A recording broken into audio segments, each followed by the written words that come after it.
ادھر قائد اعظم جہان فانی سے رخصت ہوئے، ادھر حکومتی ایوانوں میں روایتی سازشیں جنم لینے لگیں۔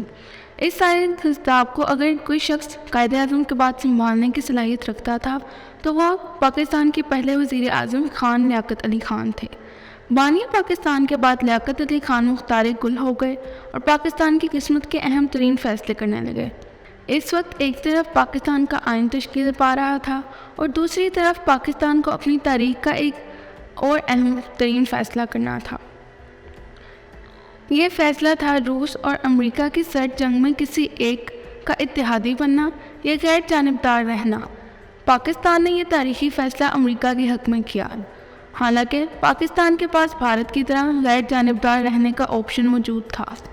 لیاقت علی خان کو سوویت یونین کے رہنما جوزف اسٹالن اور امریکی صدر ہیری ٹرومن دونوں کی طرف سے دعوت تھی، لیکن انہوں نے ماسکو کے بجائے واشنگٹن جانے کو ترجیح دی۔ واشنگٹن میں حسب توقع ان کا پرتپاک استقبال کیا گیا۔ اس دورے سے سوویت یونین یعنی اس دور کے روس اور پاکستان کے تعلقات بگڑ گئے۔ اس پر ظلم یہ ہوا کہ اس دوستی کی وجہ سے پاکستانی عالمی سیاست اور سرد جنگ کی بھول بھلیوں میں الجھ کر رہ گیا، جس کے نتیجے میں اس کی سالمیت اور خود مختاری کو ناقابل تلافی نقصان پہنچا ہے۔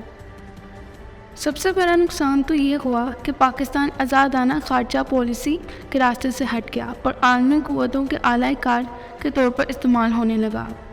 لیاقت علی خان کے دور اقتدار کے آخری سال کافی ہنگامہ خیز رہے۔ 1951 میں میجر جنرل اکبر خان نے حکومت کا تختہ الٹنے کی کوشش کی، لیکن یہ کوشش ناکام رہی اور اس کے تمام کرداروں کو گرفتار کر لیا گیا۔ پاکستانی تاریخ میں حکومت کا تختہ الٹنے کی یہ پہلی غیر سیاسی کوشش تھی۔ 16 اکتوبر 1951 کے دن لیاقت علی خان راولپنڈی میں مسلم لیگ کے جلسے سے خطاب کرنے کے لیے اسٹیج پر آئے۔ جلسے کے شرکاء میں کھڑے سید اکبر نے وزیر اعظم پر گولی چلا دی۔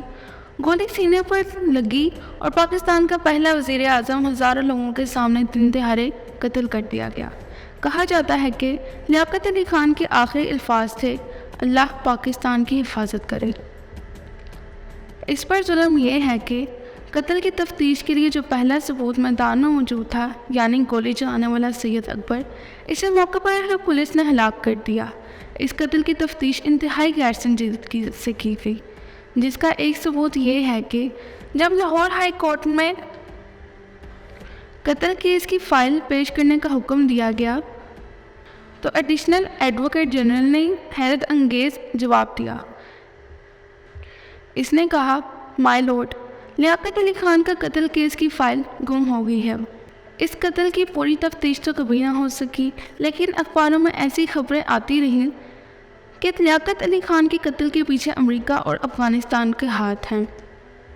سیاسی ماہرین کہتے ہیں کہ اگر پاکستان کے پہلے سیاسی قتل کی تفتیش درست انداز میں کر لی جاتی اور قانون کے مطابق سزائیں دی جاتی تو پاکستان کی تاریخ مختلف ہوتی۔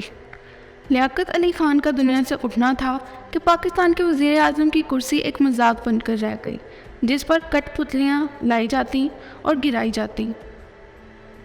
ہمارا چینل ضرور سبسکرائب کیجیے تاکہ ایسی ہی مزید ویڈیوز آپ کو دیکھنے کو مل سکیں۔ تب تک اپنا اور اپنے پیاروں کا خیال رکھیے گا۔ اللہ نگہبان۔